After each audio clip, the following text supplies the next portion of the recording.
Guys, what's going on? Rick here from LaLa Farm, and today Papa's been promising a goat buck barn kind of an update, see where we're at nowadays. But the cool thing about today's video is we have a very, very, very special guest. He was like one of our number one, two, or like he has been with us since the very beginning, Mr. Michael Harris. Hey, how y'all doing? Hey, so what are we doing today, Dad? We're gonna do the buck barn tour that's been months in the making, or months in the process.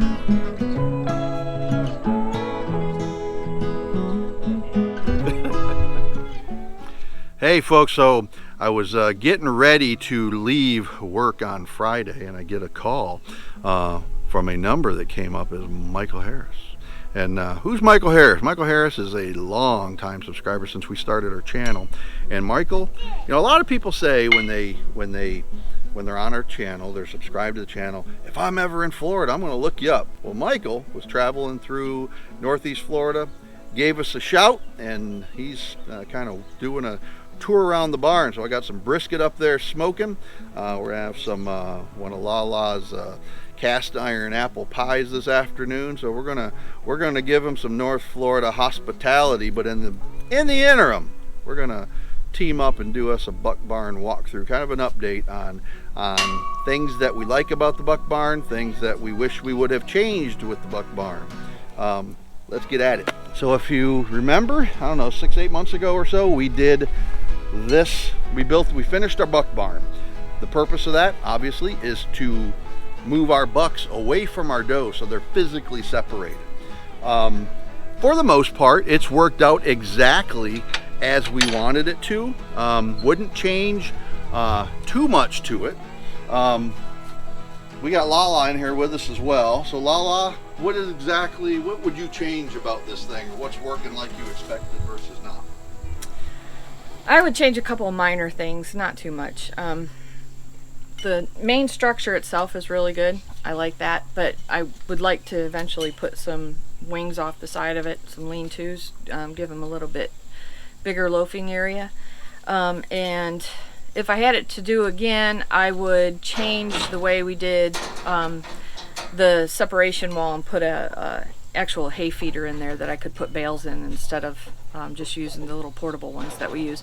Love those Tartar hay feeders, the little red ones that I use all the time. I can move them myself. They're small enough to work with, but I like those better on the doe side than I do on the buck side. I wish I could put a whole bale out, and I can't do that with those ones. So, but those are the only changes I would make. They're real minor. So from a structural point of view, it's worked exactly like I wanted it to. The one thing that I think I would have changed is, you know, I wanted to save a little bit of money because I had a lot of 1x4s just laying around, so I didn't have to buy them if I needed them. So for the purlins going across the roof, I used 1x4s. In retrospect, I wish I would have used 2x4s. It would have added a lot more structural integrity to the roof. In fact, I might even pull this roof off next winter and reinstall it, simply because that's how I roll. I want this thing, you know, to last. I want it to hold up. And when I get a good gust of wind, I can hear that the roof just kind of flapping. I don't like that. Especially on that side. Yeah. So, on this side, it's on this side it doesn't really do it, but on this side it flaps pretty bad. So that's the only thing that I would change. The watering system has worked out exactly as I wanted. In terms of this middle separator wall, that's worked out really, really well. LaLa said she would like to have kind of a built-in feeder. I don't know. I mean, I defer to her on what she gets for the goats, but for my purposes as the architect and builder, I think it works just fine. Honey to-do list, boss lady. Honey to-do list, boss lady. So Michael, what do you think? Y'all have a really nice, I don't want to invite people to your house, but if you get a chance to come by and check this place out, you should. It's awesome out here. It's awesome. So quite a bit of stuff to learn. Oh yeah. Like I said, if you can crack their heads open and maybe do like the little Matrix deal or something, then you got some information there.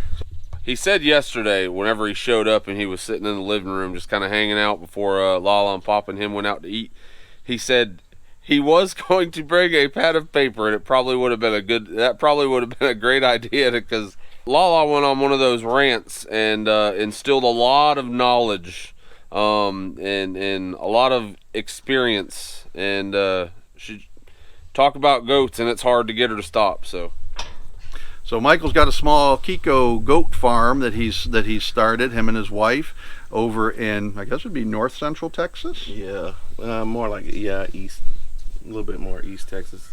Name of that little ranch as they start up is Boca Vista Kikos. They'll be up and coming, so keep an eye out. We're gonna wrap this video up, kind of continue to show Michael around the farm a little bit, answer any questions, and then a little bit later we're gonna pull that brisket off and have some fellowship, barbecue style. Always remember, treat others as you would like to be treated. Be well.